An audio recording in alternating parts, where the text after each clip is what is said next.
Okay, cool.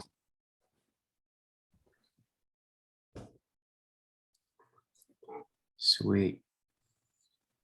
So welcome back. We were just talking before, we had quite a back and forth email exchange about virtue. Daniel had a big insight that he wrote out, which led to another insight from Sandra that led to another insight. And it was, there's just a lot with the notion of virtue that seems to be opening up through this. So we're going to continue with virtue. And so Daniel, you want to be the proposer? How about I'll be the adducer. Yeah. And you can be the scribe. Mm-hmm. Very good. Good.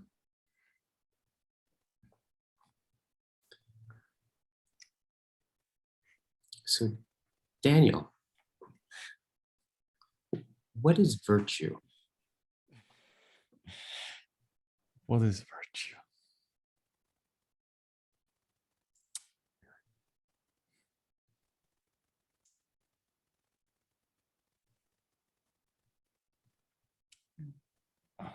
I want to just harken back a little bit to Sandra's proposal from the mail, at least how I remember it.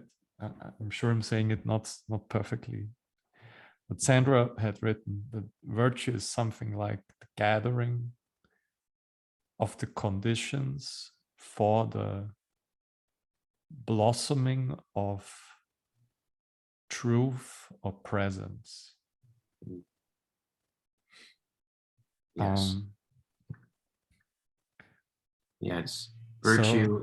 That virtue I have right here. Virtue is the gathering together, setting up of the conditions for the blossoming of truth, presence. So if I just play with that, there's a gathering in virtue. And that's insofar interesting as the principle itself also has to do with gathering. So the logos is also gathering. So gathering, making a connection between gathering of logos and gathering of virtue. Yeah. And gathering of principle. Yeah. So virtue is something like getting in tune with that gathering that is always already occurring. Because it's the gathering of the principle itself. And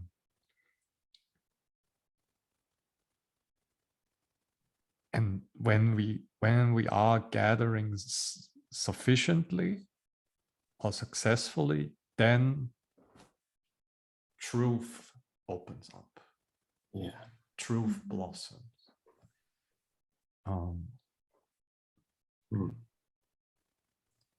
So can I see if I'm getting it? Sure. Yeah, so I think what you said is so virtue is the gathering. I don't know if this isn't the way you said it, but gathering what is already the case or already always there in some way. And from that gathering opens into truth. It blossoms into truth and presence. Yeah. So I think what we would have to get into now is kind of like specifically how we acknowledge again that gathering, and then how we learn how to be in conformity and participation with it. So that in itself is then virtue. However we do that. Right. However, so you're saying however we acknowledge the gathering, Yes, right? In because itself is a virtue that yes, that takes place and induces. Yeah. and I think that's just what I would like to stress is again that must be a very dynamic, learning how to do that, because Yeah.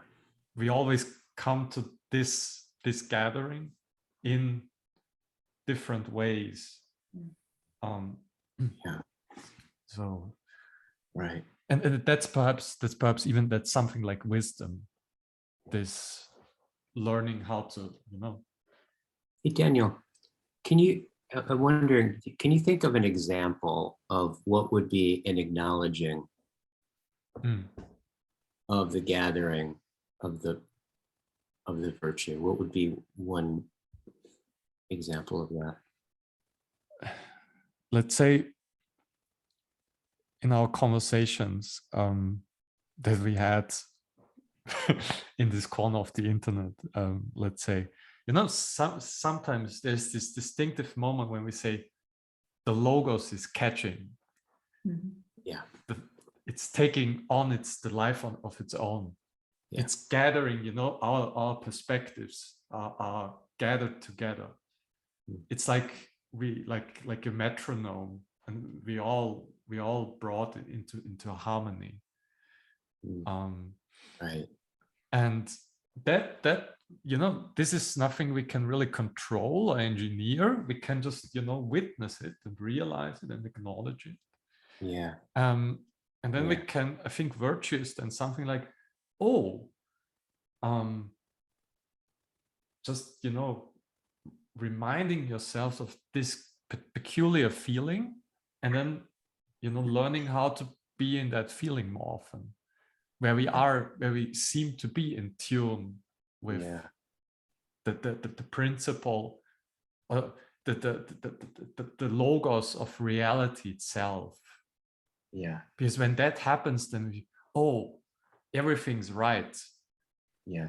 Everything's right. We are now actualizing our own logos, our own capacity to be in tune with the principle.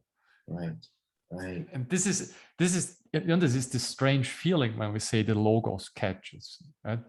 And I think we can only learn to acknowledge it when it happens, and we can try to again, that's virtue, I think, to just that we want to be in that more often.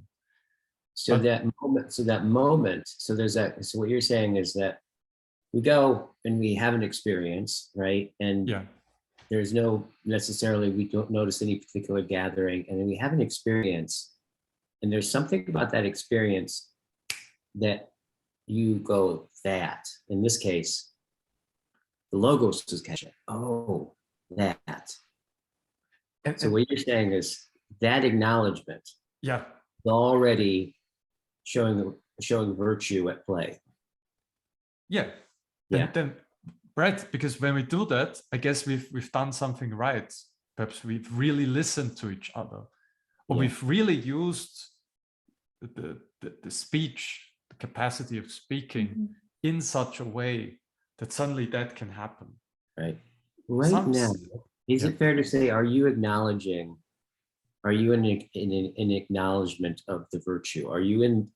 Is virtue at play in your acknowledgement of the logos? Can you say it again? Yeah, is virtue in operation in your, like you just kind of got into like what it's like to be caught by the logos, right? And you started to explain that, right? Is virtue at play in that explanation? Is that, and is that in a sense the acknowledgement of it, or is that what I'm doing right now? I'm attempting to acknowledge the virtue that's at play that has you talk about the logos. We're doing it right now. Yeah, we're like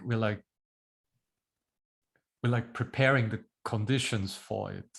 So it's part of virtue, I guess, because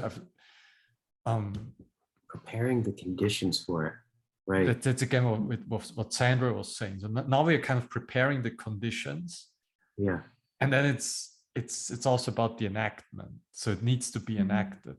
Well, virtue only makes sense if it's enacted. Otherwise, it doesn't really. Embodied, enacted, in play, and so on. So perhaps what we are doing now is we were like, I don't know, we're preparing, I guess. Right. If it's fun. I think one of the things I'm hearing, and I'm just got at like a deeper level, was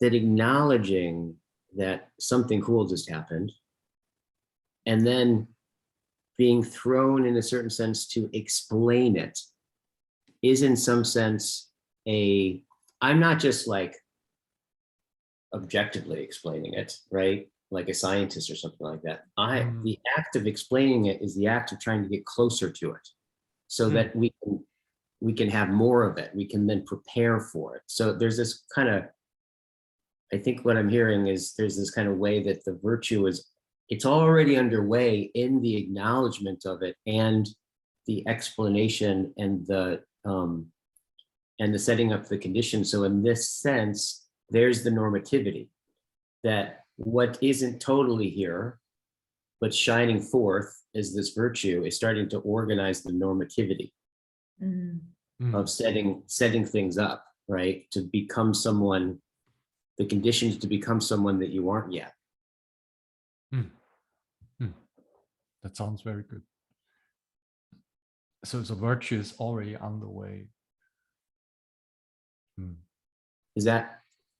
It's part of virtue what we're doing now. It's I mean we already in the serious play right now. But again, there's even in what we are doing, but there's this at some point, there's this peculiar quality to the dialogue itself. This, that perhaps my body can explain better than my mouth. What is my hands are better. You're doing that with your hands. What are you doing there? No, that's is a turning when suddenly all of this, the gathering suddenly becomes apparent or flagrant. It's like blood. It's like suddenly that the bud is open, and we can all see it. It gathers and then shows. Exactly, it shows. Yeah. And then suddenly we can all see it. Acknowledge it, not see it because it's not an object. We can't see that feeling, that gathering.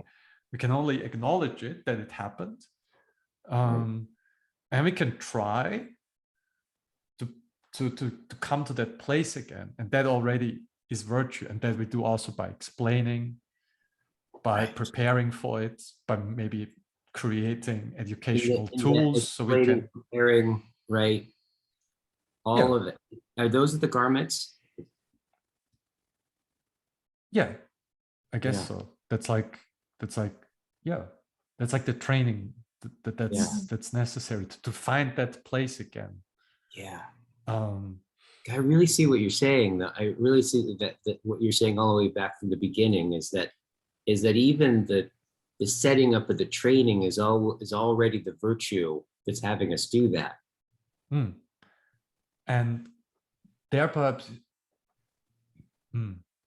so that there's a movement. There's a movement to the gathering in time. It's almost like a dramatic structure. First we have to train a lot, and then at some point we become experts, so we can be in that element more often and can perhaps see the process and how we come to that. So can you kind of go through that again? So there's the gathering that, and then you got to dramatic. Yeah, What do you call no, it? right, those dialogos, those conversations we have, often they have like a dramatic structure.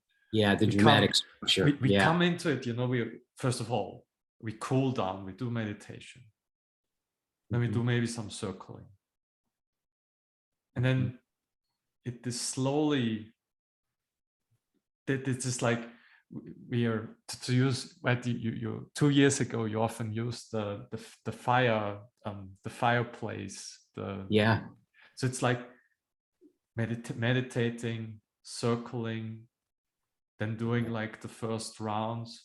That's like collecting the wood and yeah, bringing it to the yes, to the center. It's like we collect, and we all do that together. By the way. So we gather the wood, and then after like, I don't know, 1.5, 2 hours, then then the flame suddenly bursts out, and then you acknowledge it. You see, oh, now it has all, now the logos catches fire. yes, But yeah, before that, even what we're doing now, this kind of like explaining and finding ourselves again in familiarity to that element, yeah, which often, right, it becomes then often it blurs a little bit if we are not, if we haven't done that for like a while, and then yeah, so we remember it, and then we start the gathering.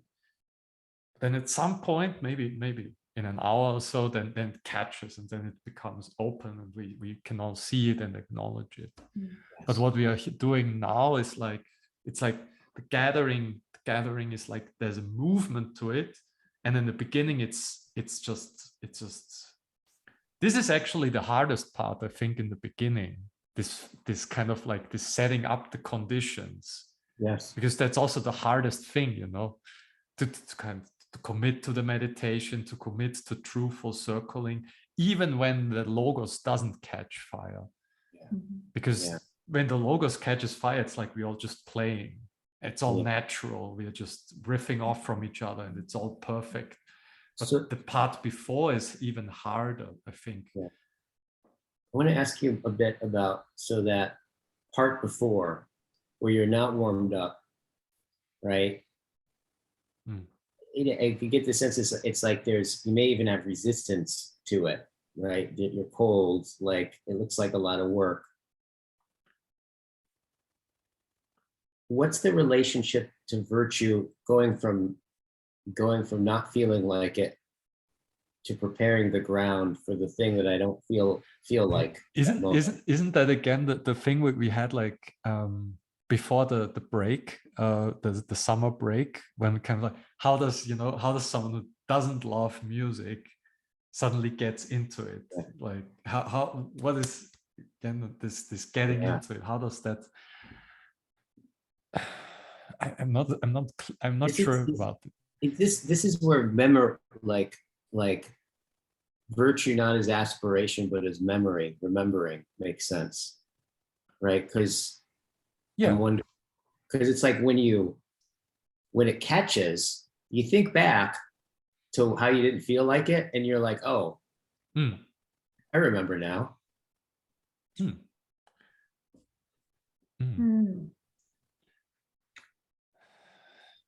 Can I Sure say something?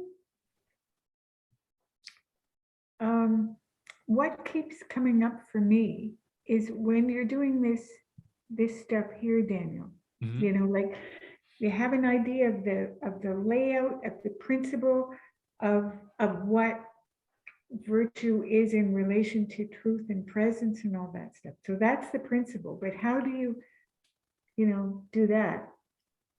And it struck me a while back that there's something about attitude, that my attitude is somehow central. And my attitude has to be, if I simply adopt an attitude of openness, somehow that gets things going. Mm. Is that possible? Yeah. Do you feel a relation to that? Yes. So I mean, in the East, it's like posture is you start with the posture. If I would sit like this in like a dialogical setting, and I'm like this, that won't work. So this is part of the preparing. This is part of the training. Yeah. We face each other. Yeah. So even the word orientation might be enough. Yeah, that's all part of virtue. Or let's say that's part of this fitness or the garments. Yeah. That's all part of that. And where it becomes more granular, more embodied, more me involved in this, more enacting of this. That has, I can choose. I have the agency to choose orientation toward it or not.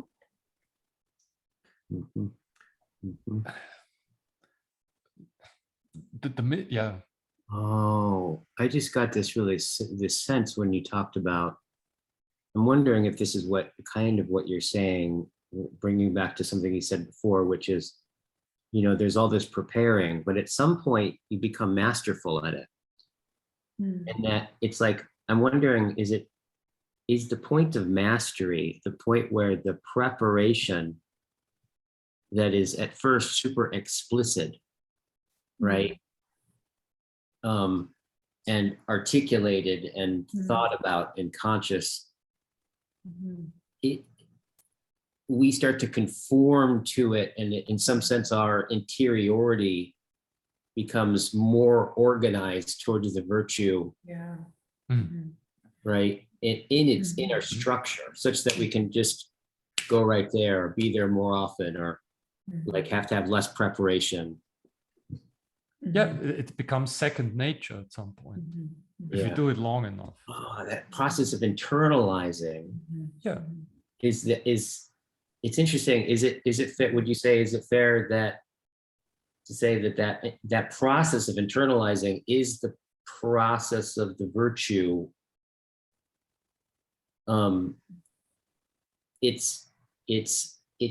Us remembering the virtue. That's virtues in operation, even from the external into the internal. Yeah. Because virtue is in essence our birthright, really, but we're not. We're not. Yeah. All right. So Daniel. Oh God. This is the original proposition.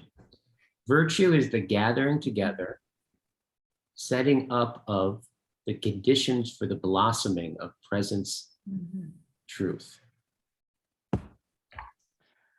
Yeah. Does that say it, or would you have a different proposal?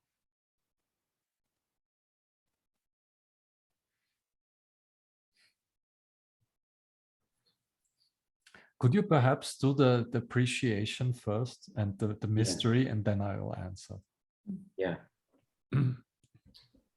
I'm really appreciating, I think the thing I'm appreciating about this is how virtue is what's in operation at all these different stages, right? Of one, acknowledging, right, that something is gleaming, whether it be musical appreciation, whether it be when the logos catches, right? But that there's something really cool about and telling about that, just the act of acknowledging it, noticing it, and then naming it, and then explaining it is all part of already wanting to get closer to it. So it's shining forth, right? And then this sense of like, I think what I'm appreciating is this way that that virtue is in some sense like a horizon, right? That starts to give the ground and this preparation, right? And the preparing is actually moving closer to it, right? Then the internalization of that preparation is in the mastery is moving towards it. That the virtue, it's like virtue all the way down and back, right? I think the thing that's mysterious to me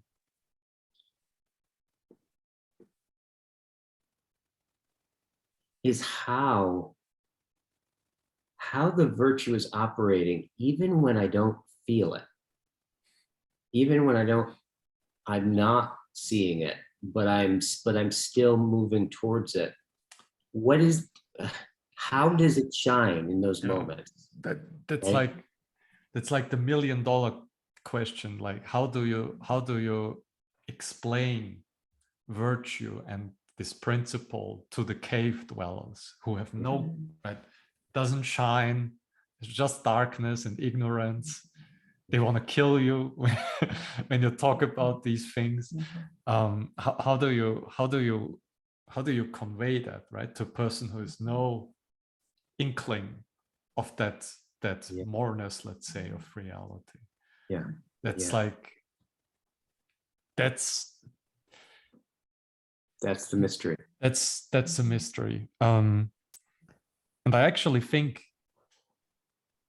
I mean, just maybe giving a hint on it, I think the philosopher can only give hints, but ultimately this must occur from itself.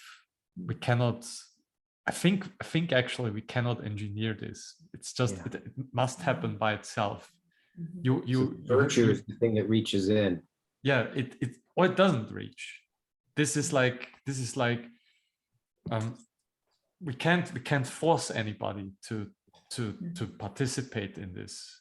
Yeah. It happens or it doesn't happen. That's in the so I get the part where you're saying about that we can't will our way into it happening. It has to happen. Yeah, that's like happening. Is it on the side of the virtue where the happening happens? It's a, you know, Plato describes it. Yeah, the chains are falling off from itself. It's not, the philosopher doesn't take away the chains, they fall off, and then you're suddenly, oh, I wanna be virtuous, and I wanna learn how to be with the logos and so on. But the chains fall off mysteriously. Although the philosopher then, what Socrates had in mind was that he is the liberator. He goes back and wants to tell people, but they don't want to hear it. And this is a really Iudich now is wrestling with this. He's like, because he thinks it's just remembering. He actually thinks the philosopher shouldn't go back because they will just kill him. We have to wait until the chains fall off. Yeah. And then hopefully there will be enough resources, training grounds, so that those who are liberated mysteriously, that they can now engage in virtue and in this continual remembering. Right. But we cannot force enlightenment, so to say. That's and we can't force ourselves. There's something, there's a grace here. There's something, right? There's something, right? Kind of, what does that? It's often, you know, when you want to help people and they don't want the help, then they don't want the help. It's often hard to learn. Yeah. If you want to really help someone doesn't see it, doesn't notice it, and maybe self-destructive or self-deceptive patterns, behaviors. This is a hard topic, and there's a mystery there. But I liked what you said about virtue being first of. But actually, just 1 second. So, but what you're saying, I think, is already. It's like, well, what I think what you said is it's virtue to acknowledge the virtue. So in some sense, there is this kind of way where there is a finding oneself with the change dropping away, and to acknowledge the chain falling away, right? Is in some sense that acknowledgement is virtue, and that's the first acknowledgement. Yeah. So is it fair to say that virtue in a certain sense does reach in? I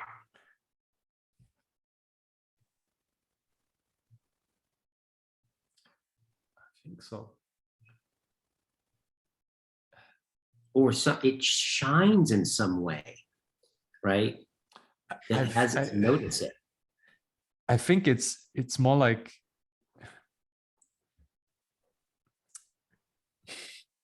I don't, there's a turning. There's a turning, I think. There's a turning, and suddenly you're alerted to the principle, and then immediately after the virtue comes. Yeah. Yeah. At least in Buddhism or in Christianity, there's this strong emphasis on compassion towards, let's say, the ignorant. Okay. So this is like, say what you want to say. I think I can when I go, I can go, but it's just this sense of this is where one of the transcendentals come in, right? Like in some sense you see a truth, you see, right? It turns and it's revealed as what has already been the case. You see it, and that seeing conditions the appetite, right? It's not in the appetite. It's like, there's some way that there's some way that something happens such that the seeing it, right, then the desire. Yeah, exactly. Right? But that turning is, I think this turning is not up to us. That's what I've learned. That turn, we can't force that. I feel so fucking American hearing that. I'm like, damn it. That's not, because this is like the other dimension. This is like the other side. This is we can't force the turning. We can only go and like do our best. So if the turning happens, then people can become virtuous, and can train so that turning happens more often. Yeah. But we cannot ultimately force the turning. Totally. I really get that. I mean, the teaching, I get that. I really get that. Like in terms of like when you're doing things that have to do with that set the conditions for something like transformation for people.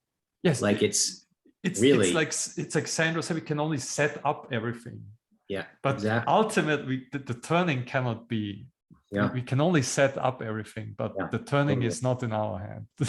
You have about a half a breath notice. Because we are not the source of sense. Yeah. This is like all, someone like Nietzsche or so, when they try to make the human being the source of sense, we are the center of the universe. That doesn't work. That ended up in a catastrophe, because the source, the arche, this is not up to us. So we can only set up the conditions, and we can do everything, out of compassion or charity. We can do everything so we can create and set up the conditions so that virtue can flower and blossom, and that perhaps truth can blossom out of that. But I mean, this is a very painful endeavor. Like going back to samsara from nirvana is very painful. Totally. It's not fun. And then Plato knew this. Nobody wants it. would you say that like one of the places that somebody spots that is actually, I would imagine one of the most common ways is in the experience of admiring somebody. Like you,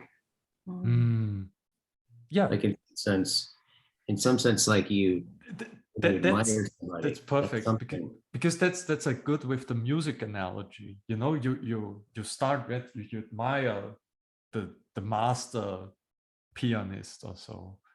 Yeah. And perhaps when you start, perhaps you don't even know what you exactly admire. Yeah. It's just, you know, they're perhaps the seduction comes in, and that would be perhaps how art can seduce us into a love of the principle. Yeah, totally. That this is all part of the setting up. Yeah. I think this is all, you know, or when for example, when I read like sometimes Catholic sages, you know, there are these people who I don't know, died in the concentration camps and just gave their life to save someone. That this is like, I'm in tears when I read that. Or there are many stories like that where people lived like that. And that's all part of, you know, setting up the conditions. So people have it easier to be virtuous, to live in virtue, to live in accordance to, let's say, the principle. But so I'm kind of, in some sense, well, it's interesting to think about our time now, but like if you go back in time, if you look at the social structures and the hierarchies, right, of different roles and priests and sages and this kind of order, in some sense, it's like you're born into that. In some sense, the structures of admiration, right, are built into the normativity of the culture. Yeah.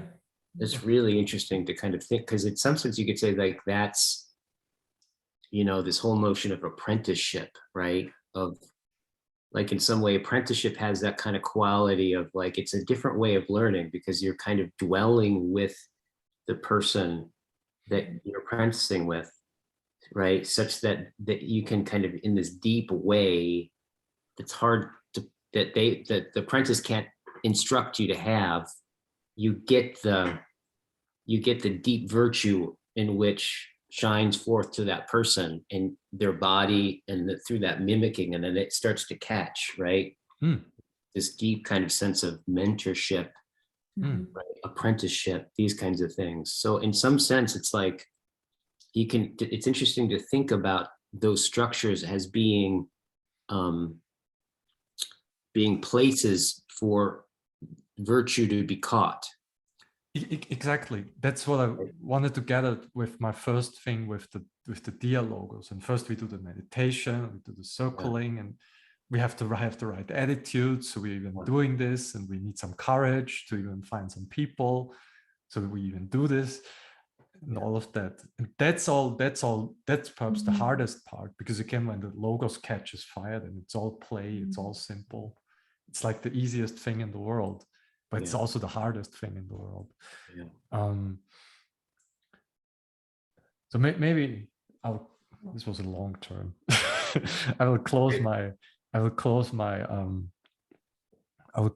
thing. Okay. So virtue is something like the. Yeah. So Daniel, what is virtue? Virtue is something like the trans-temporal horizon. Trans-temporal horizon of gathering.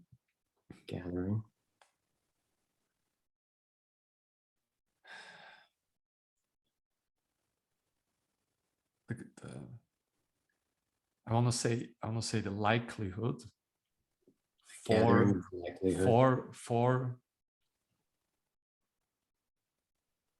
the likelihood. So we have a place, we have a space-time, the likelihood for the principle to Principle. show in truth or Truth. as truth. That's maybe. true. To show I as- can repeat that for you guys if you want. Virtue is the transtemporal horizon of gathering the likelihood for the principle to show in truth. Yeah. Yeah. Okay. Yes. Beautiful. Thank you. Mhm. Yeah. How about you go, Sandra? Yeah, I'd love to. I'm gonna let me grab my pad. I'm thinking back to what we were saying before about how the internet has provided this global gathering. The gathering. And then Guy was talking about traditional institutions, religious and societal institutions that kind of made the mentorship for virtue a part of the normative structure of society, but we have kind of lost that. And what this represents for me now is this is a new kind of globalized and broadened structure for that gathering of virtue to happen. In a sense. Yeah. I'll repeat that when it gets back.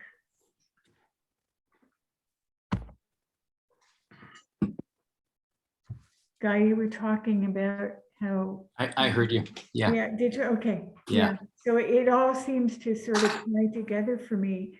And the other thing is, I keep thinking about a phrase that I heard a Buddhist teacher say. I heard this secondhand, that enlightenment happens by grace, by accident. Yeah, enlightenment or grace happens by accident. Yeah. I just need to make myself accident prone. Yeah. Yeah. It's a nice way of putting that idea.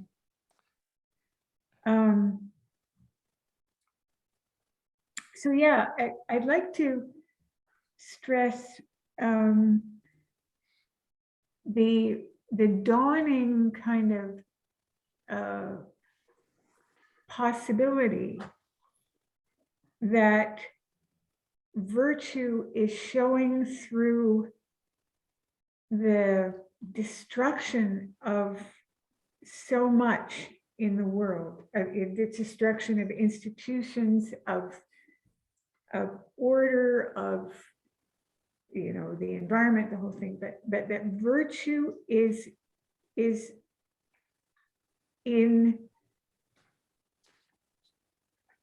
inevitably almost showing itself, rising like a phoenix from the ashes out of this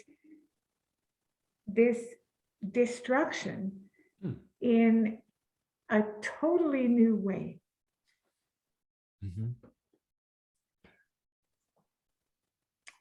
Just like it feels like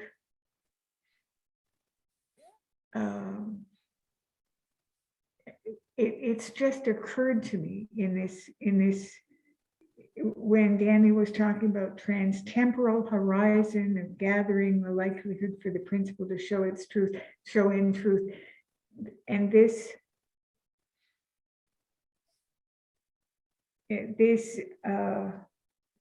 inevitability of virtue to start to reveal its space through this destruction. Because truth is truth. Truth can never be destroyed, despite all the destruction around. And it needs to, it's just showing its base in a different form, a new form. Yeah. And with that, there is the struggle, as we talked about, the struggle of what is real. Is my internet presence really me? Or am I really in this world that surrounds me in the physical sense? Who am I? Where am I? You know? Mm. And that struggle that we were talking about before is kind of also the struggle of the birth pangs of this virtue to be born in a new level of human activity of our awareness and our consciousness.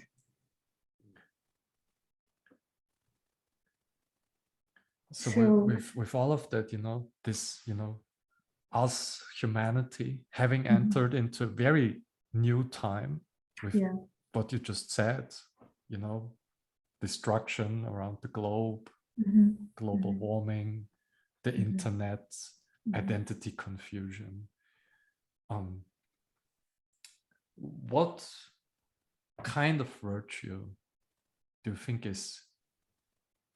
what does it reveal about virtue in regards to those challenges that you just outlined? Just real quick, did you make a proposal yet? Yeah. Yeah. Tell me what virtue is.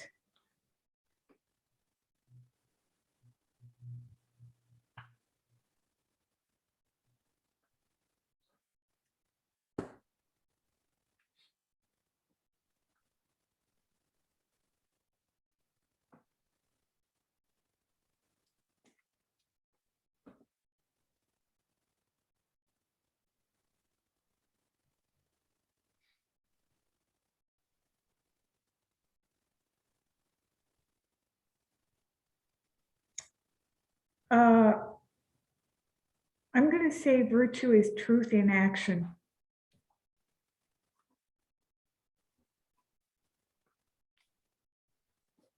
Virtue is truth in action.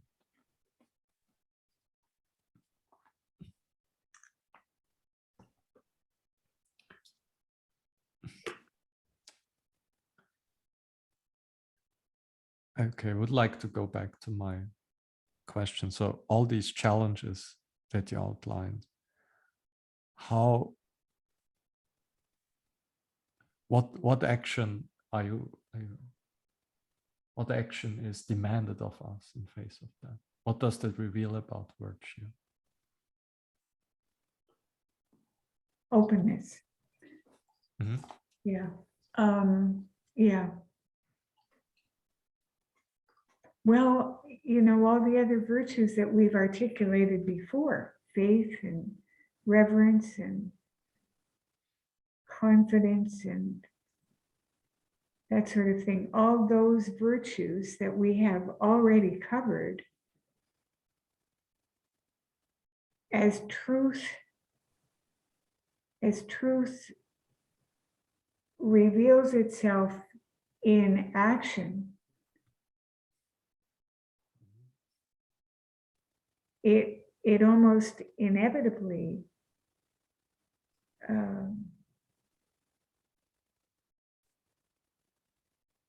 reveals more virtue. It's sort of like there's no separation between me and truth and me and virtue and that kind of thing. It's sort of like truth is just this like perpetual nuclear explosion of itself, and with all the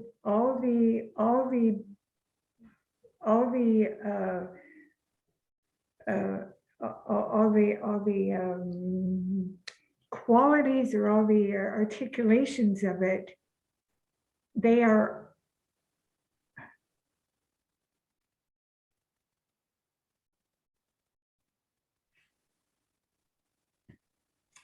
truth in action. And that whole picture is virtue. Yeah. So that what I was hearing is like that is like truth is in overabundance. It's already there. Yeah.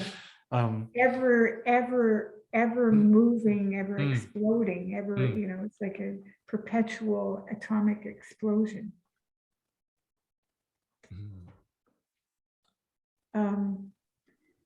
So yeah, I'm starting to not be able to distinguish between truth and virtue, really. We had started with our perspective, our individual perspective of, well, to be virtuous, what do I have to do?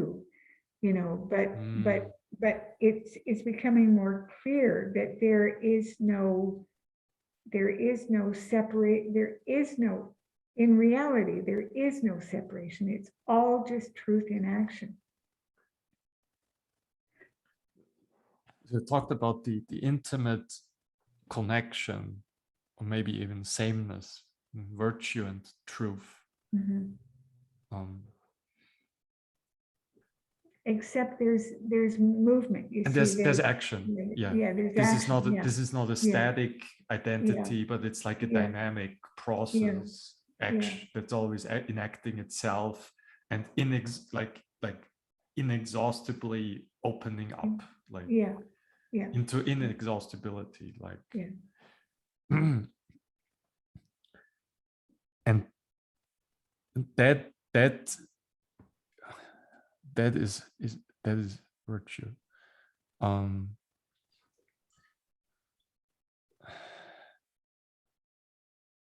That's very good. I just want to say I like that.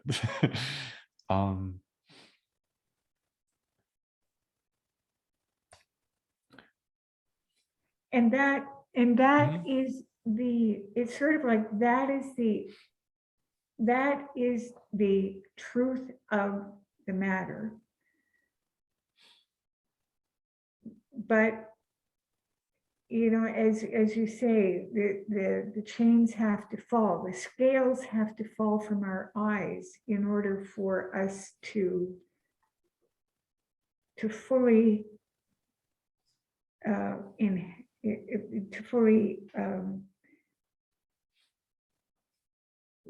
realize whatever that means, but to fully appreciate that. And we have gone through a process of over many weeks of building, like as you say, of gathering for the Logos to reveal itself, right?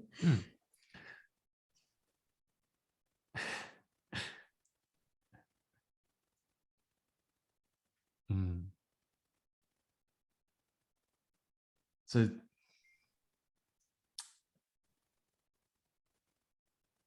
yeah, and it's sort of like,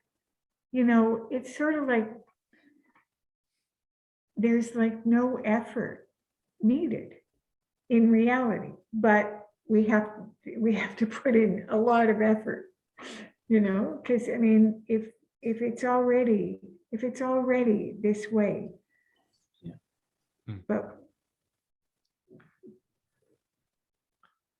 I'm just hearing echoes of sunyata and emptiness in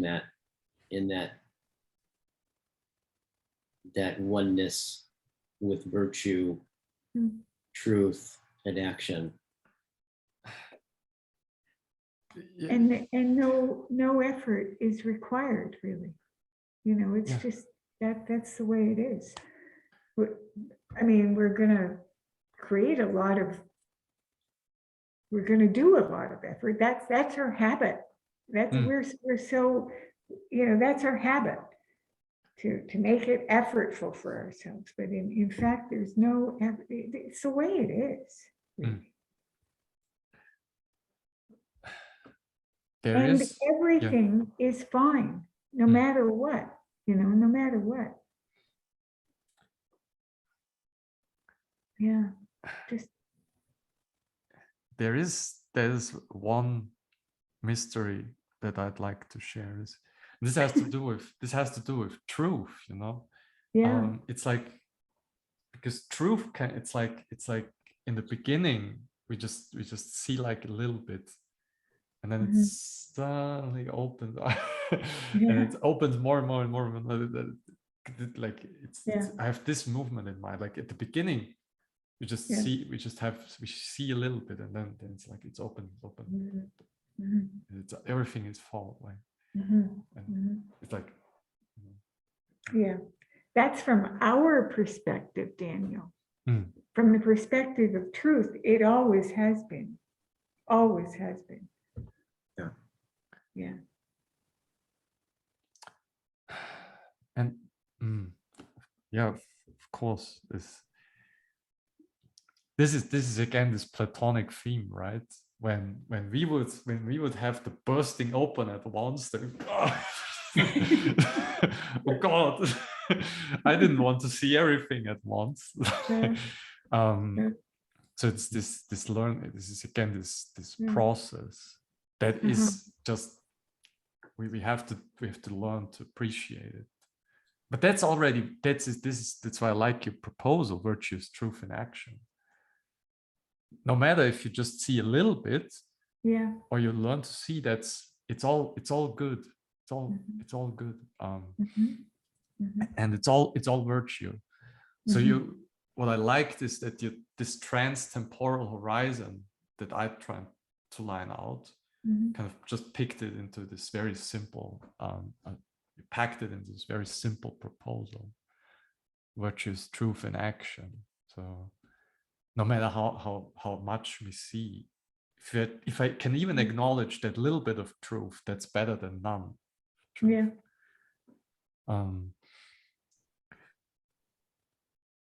Let And us that. it's not confined to me or others, or there's no difference between me and others. I mean, we in today we were talking about uh, um, helping other people to drop the chains from their arms and so on, and how hard that is, and how you can't try to set up conditions for them, but you have no way of making sure that's going to happen and stuff. But that's the same with myself, with when I am unable to see, when I am in a state of blindness to the truth. I can't bash myself over the head and say, don't you see, or that I just can't do that. But the reality, that's not the reality of it, is that it's already here. It's already truth.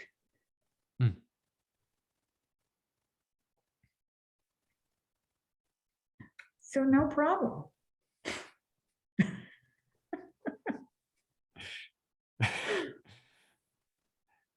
don't know. It took us a lot of words to get there. Jeez. Yeah, it's painful. Painful.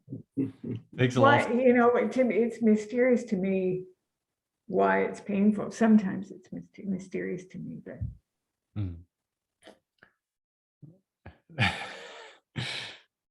even the pain is good.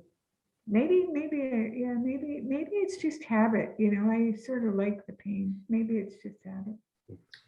One of the questions I have is, what is the difference between the normativity, right, that just happens with virtue, right, and habit? That's a lurking question in the background. What is it?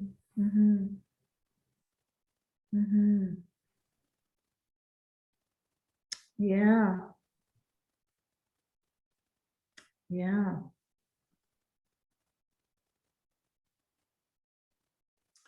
Yeah, it's sort of like. Can I just rephrase the mystery, just to make it clear? So I think this has to do with the action part. It's like, can we put that action into like normative institutions, normative guidelines, normative structures that are often intergenerational, or maybe, yeah, and or is it like more like, like habits? Like, is this action, do we have to put it into habits? So kind of like how to preserve virtue in acting itself in as truth.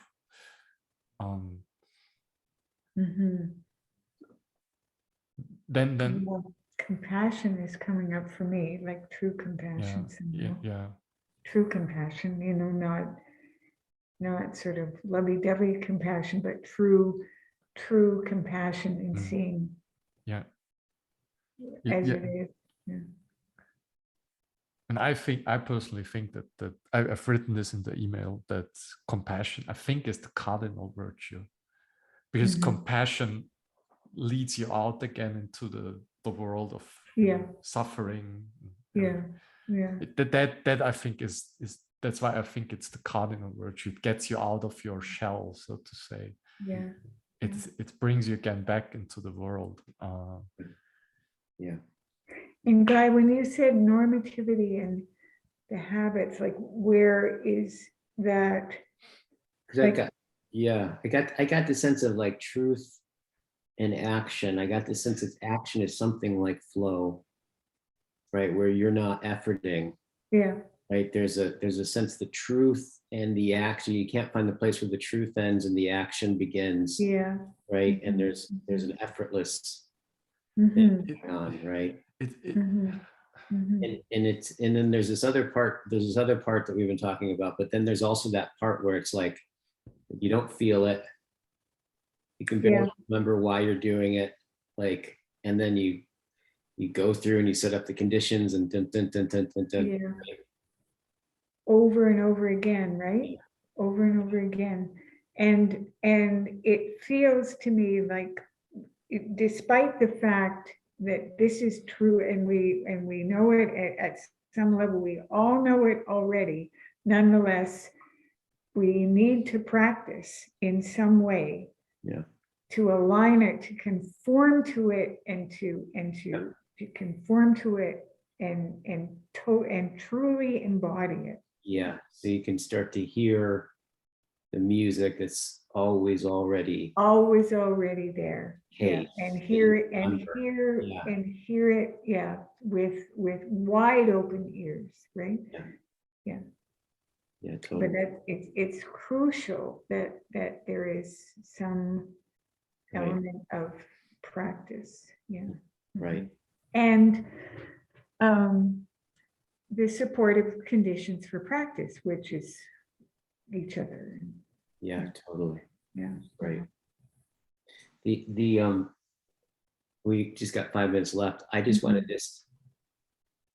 So I think your suggestion about compassion or agape being the next one, I think is where this naturally is headed. Right. In some sense, the cardinal, like, it's something I think maybe the question is like, it's like looking at it as exploring it as the possible cardinal virtue, right? And I think that there's now, I'm hearkening to DC Schindler here. I don't know if I totally got it right with this, but he makes this distinction around, and this may be an avenue to how it catches, right? How the chains fall off, right? Like the likelihood, as you said, Daniel, is this is beauty being first in the beauty, truth, and goodness. That beauty is essentially first in the access to all of them, right? And that there's this connection between beauty evokes love, right? And it through appearance, right, in some sense. And so like there's some way that the world itself, in that it manifests as appearance, right? Like appearance is the manifestation, being, right? Already is the precondition, right? To see it, right? And there's something about that, the beauty gleaming out, right? That opens love, and that love, right, is that thing that you just experienced, that you love it. But then then and this is the important thing, is because in that book that he wrote about love, he's talking about this place where Aquinas contradicts himself, because there's one place where Aquinas says that love is in the appetites, but then there's this other way where he pulls out where in all of his other work, love can only be between you and the thing that you love.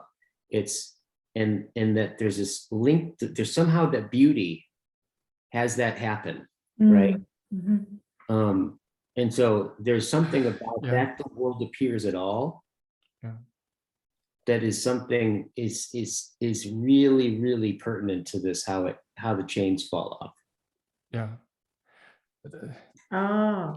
David Bentley Hart is good on this, because he said that with the advent of Christ in the Western ancient world, he said this it was a revolution of aesthetic sensibilities.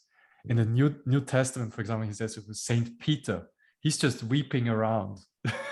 He's the guy, right, who denied Jesus for like 3 times. And he says in an interview, usually, right, we like heroes in the ancient world. We don't want to see like Peter, like a slave who's reaping around with that.